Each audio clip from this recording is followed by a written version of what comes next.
Ya, ya tenés bandera cuadra, ya podés arrancar. Este, eh, yo les reitero lo que decía el otro día, que no podemos en un rato hacer 20 años de historia, de una historia además que es compleja, de una historia que ha sido manipulada según los intereses de cada uno. Por ejemplo, este, supuestamente no se sabe quién mató a Rucci, supuestamente no se sabe quién mató a Mujica, aunque todos sabemos quién fue, pero no importa, cada uno tiene una versión propia según sus propios intereses. Pero a mí me gustaría trasladarme a aquella época porque es muy difícil para ustedes que viven en esta época comprender cómo se vivía en los años 70. Yo les había hecho primero un pantallazo para ubicarnos acerca de qué pasaba desde el punto de vista geopolítico, porque siempre la geopolítica influye en las decisiones que se toman en un país, y sobre todo en un país que no es soberano como el nuestro, y sobre todo en un país que además queda en el culo del mundo, y sobre todo en un país que es riquísimo.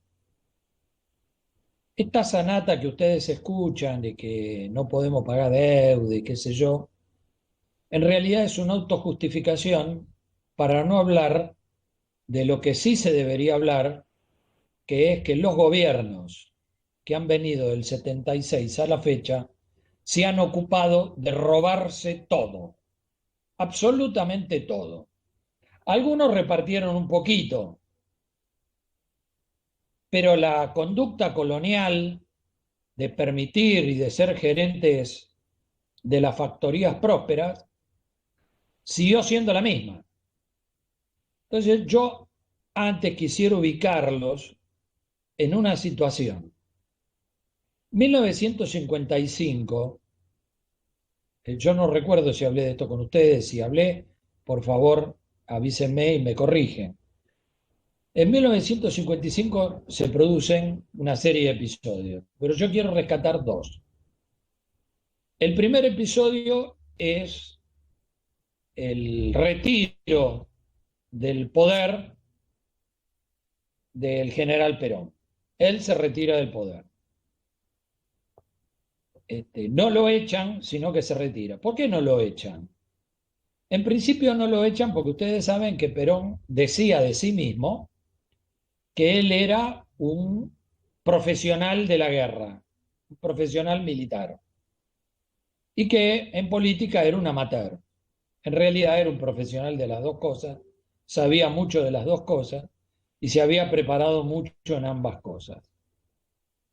Y también el general Perón tenía la experiencia por haber estado viviendo en el proceso de Italia, en el proceso de qué había pasado en España, que era no otra cosa que una guerra civil.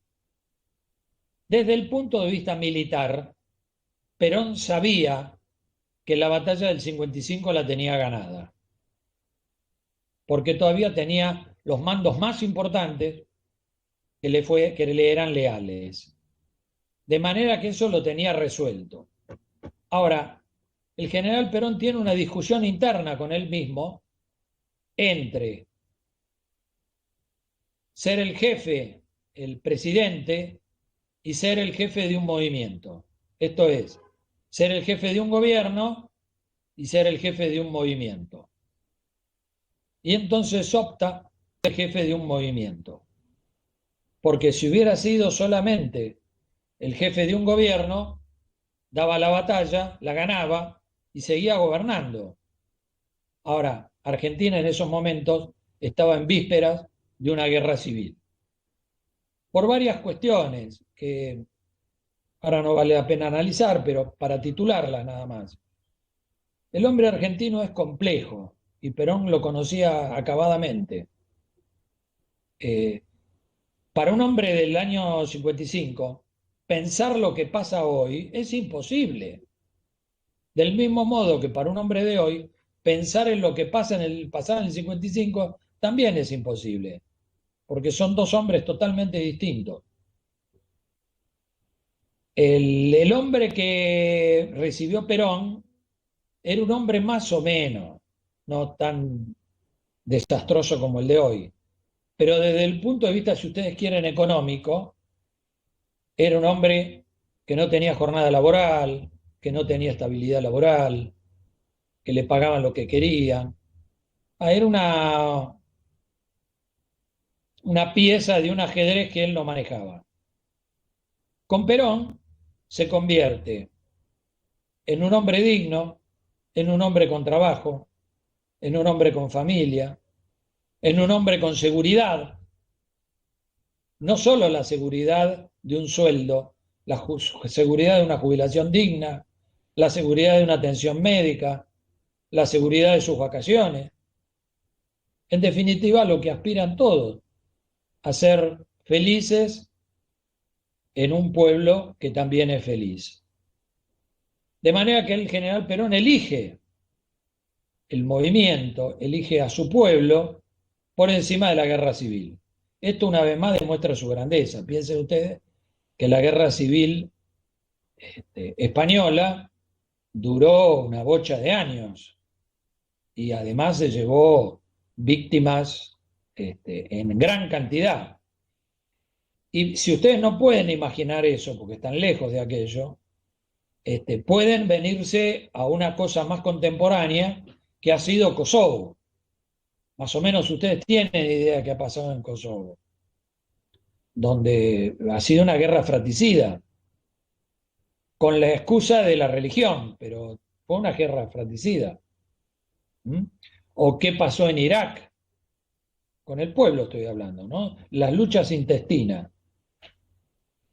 Entonces, esa es una cosa que pasó en el 55. Y la otra cosa que pasó fue que se interrumpió un trabajo de Juan Perón de 10 años para reformar, para hacer una nueva democracia, una democracia social, orgánica y directa, con la participación del pueblo en la toma de decisiones. Yo les pido, por favor, que graben esto en la cabeza, porque esto es el peronismo. Esto es el peronismo. Además de la justicia social y bla, bla, bla, bla, todo eso, también esto es el peronismo. Y esto es lo central. Una democracia participativa, una democracia social, una democracia con la toma de decisiones de nuestra gente. En otro momento podíamos ir viendo cómo se tomaban las decisiones en aquel momento, cuál era la estructura, porque si no, no se comprende. Hoy no se puede entender cómo es la participación de nuestro pueblo en la toma de decisiones, a través de organismos, pero hoy no existe ningún organismo. No existe la unidad básica, no existe el club, no existe la sociedad de fomento. Digo, existen como título, pero no cumplen la función que cumplían como sistema orgánico político. Un club es el que determina la política deportiva, no uno, varios clubes. Fíjense en ustedes que la formación de cuadros deportivos, de dirigentes deportivos, ha hecho que la mayoría de ellos, en los años 55, 54, 53, participaran como concejales, por ejemplo, como diputados. Eran verdaderos dirigentes deportivos. Lo mismo ocurría con los sindicatos. Entonces, quiero que quede claro esto, cómo es este sistema democrático peronista, del que nadie habla, del que todos le tienen pánico. El otro sistema es el que en 1955 comenzó a elaborar, que es el sistema liberal de los partidos políticos, donde nuestro pueblo está excluido de cualquier decisión. ¿Estamos hasta acá? ¿Estamos de acuerdo? ¿Se ve? Digo esto porque ustedes han nacido en un disparate que hacen que Alfonsín sea el padre de la democracia. Efectivamente, es el padre de la democracia liberal de los partidos políticos donde el pueblo no tiene nada que ver en la toma de decisiones. Se hace lo que una caterva de sinvergüenzas decide hacer. Veo caras, ¿no? Pero piénsenlo, la falacia de la participación en los partidos políticos es clara. Hoy, para ser dirigente gremial, tenés que pertenecer a alguno de los factores de poder. ¿Y cuáles son hoy los factores de poder? Que no son los mismos factores de poder que en la época de Perón. Un factor de poder en la época de Perón es la organización territorial. Un factor de la época de Perón es el factor gremial. Sin embargo, ¿cuáles son hoy los factores de poder? Han cambiado. En algún momento, un factor de poder fueron las Fuerzas Armadas. Durante el gobierno de Perón lo fueron. Lo que pasa es que los conducía Perón hasta el 55. A partir de ahí, las Fuerzas Armadas se convirtieron en el factor hegemónico del poder. Para ser más preciso, no las Fuerzas Armadas, sino el Ejército.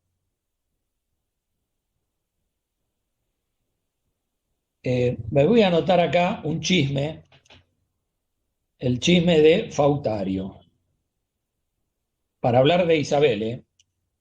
Pues estamos hablando de Isabel, para que se comprenda cómo era en el gobierno de Isabel, que es la continuidad del gobierno de Perón.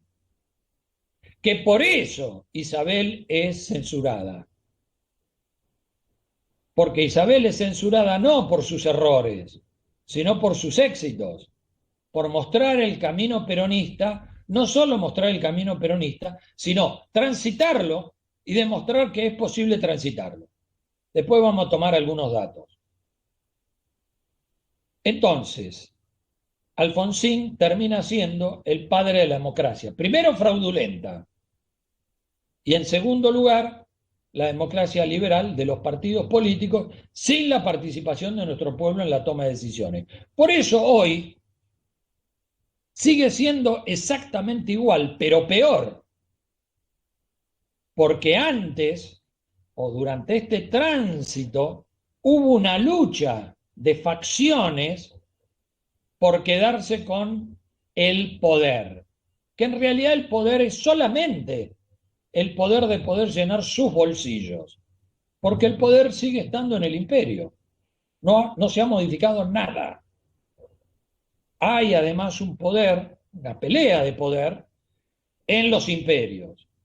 Fíjense ustedes que es la primera vez que en América del Sur tallan dos imperios nuevos. Que este es el quilombo que se viene. Teóricamente, o haciendo un poco de historia, el imperio inglés y el imperio francés fueron los dueños de América durante un buen tiempo. Y escuchen bien, digo el imperio inglés y francés, y no digo el imperio español, porque España nunca fue un imperio. América nunca fue una colonia. Eso creo que lo expliqué la última vez, hablando de cómo es la evangelización de América y cómo siempre el imperio lo que necesita es quedarse con el puerto. Pero Argentina no nació con el puerto. Argentina no nació con el puerto de Buenos Aires. Argentina nació con ustedes, con Tucumán, con Santiago del Estero, con Córdoba. Así nació Argentina. Bien. Entonces, pasado el tiempo y después de la Segunda Guerra, aparecen nuevos actores y en el reparto del mundo le toca esta parte de América a los Estados Unidos.